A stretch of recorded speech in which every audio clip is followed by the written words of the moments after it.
Air India expected to resume Kabul flight operations on Monday.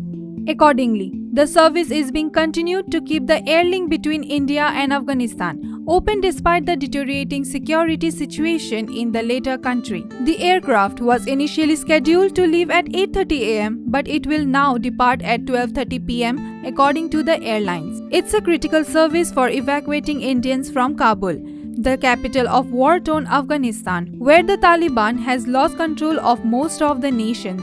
An Air India aircraft from Kabul arrived in Delhi on Sunday evening with 129 passengers. The AI-244 took off from Kabul airport at 6:06 pm on Sunday, just as the Taliban has arrived in the Afghan capital and were on the verge of seizing power. The situation in Afghanistan deteriorated further on Sunday when the Taliban apparently took control of Kabul.